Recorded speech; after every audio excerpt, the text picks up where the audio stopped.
I never want to take a train again. Virginia Farewell. Might I have a word? May I ask who you might be? Dorothy Rogers, head reporter of the New York Times. The New York Times would never hire a female. Oh, they will when I get the scoop on you. The whole town thinks you're the bee's knees. Can I please just get to my bags?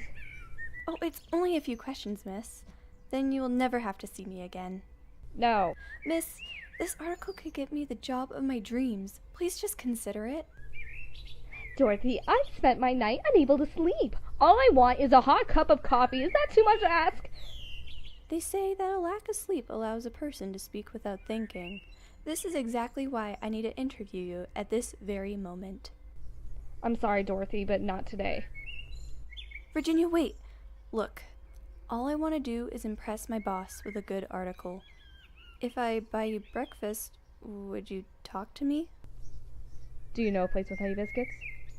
Homemade, every morning. Miss Dorothy Rogers, you got yourself an article. You were really against this a minute ago. What happened? Never offer me free food. I won't be able to resist, especially if they involve honey biscuits.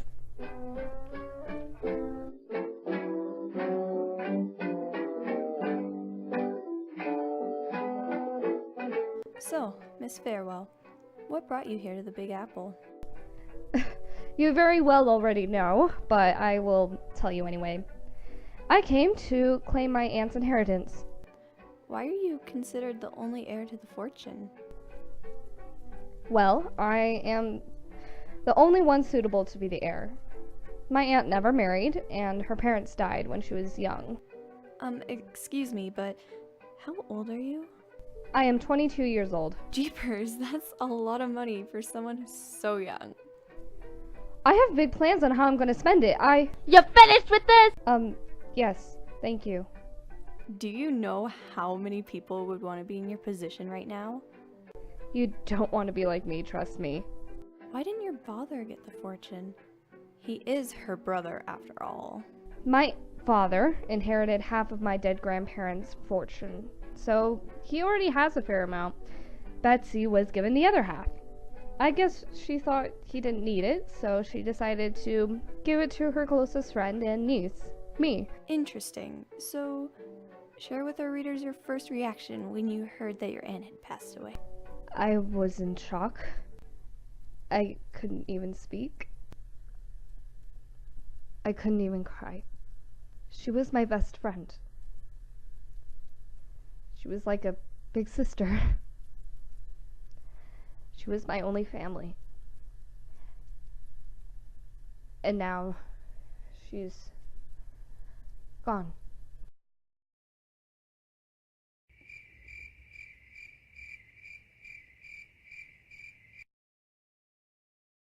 I, have to go. Thank you for breakfast. I didn't mean to offend you, Virginia. Please, wait.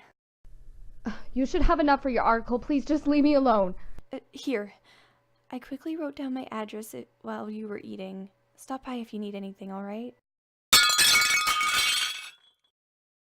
Hey, what's the big idea? I have to go. How dare you leave when you spilled all of this? I could get fired because of you. Here, this is for the cost of the food. Goodbye. Well, how lucky you are. You already had all the money in the world, and now you just so happen to be heir to the largest sum in the city. Well done, Virginia Farewell. Did you cheat? How did you manipulate her? I said goodbye. I'm late. Oh gosh. I'm so sorry. I'm here now. You are late. I apologize. I was in a pickle. Miss Farewell, I do hope you know the importance of this meeting. Yes, sir. It will not happen again, I promise. I expect you had a good trip? I'm ashamed to admit I'm not very partial to travel. When I was reviewing this will, I noticed I have overlooked a very important sentence. This says that there is only one person in this will. Yes, sir. I have already been made aware of this. That person is me, and this person is not you. What? What? That's impossible! My aunt was not close with anyone other than myself. Yes, well, her father placed her younger sister as the heir while Betsy was ill, so she did not have a say in it. I'm sorry, who? Had she never mentioned her younger sister? Perhaps you two weren't as close as you thought, young Virginia. Her father left Margaret to live and grow up with her grandmother in upstate for a few months while Betsy was dangerously ill. After they thought Betsy had recovered, the family came to return Margaret home. The grandmother was selfish, however, and refused to return Margaret. She then lived with her grandmother until she was 19 years old. Excuse me, sir, but how do you know this information? I was close with the family. To come to the point, Miss Farewell, you are no longer heir to the fortune. Good day to you. What? But...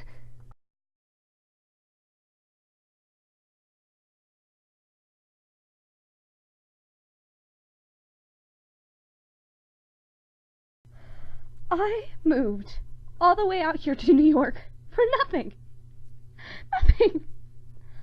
How can I return to my parents and tell them I do not have millions of dollars with me? No. Stop this, Virginia. Stop it. Sulking will change nothing. What you need to do is think. Your brain is all you have right now. Who is Margaret? And why has Betsy never talked about her? Where has Ronnie learned all those details? And why did he not tell me sooner? If I would have known sooner, I wouldn't have been this shame to my parents and... Wait.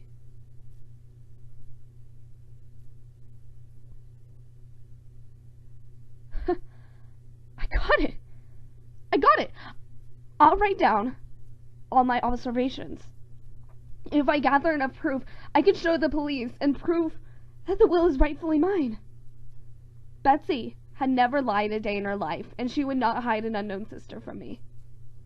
I just know it, in my gut, that something's wrong. Don't worry, Betsy. I'm not about to allow your fortune to be stolen or misused. I promise.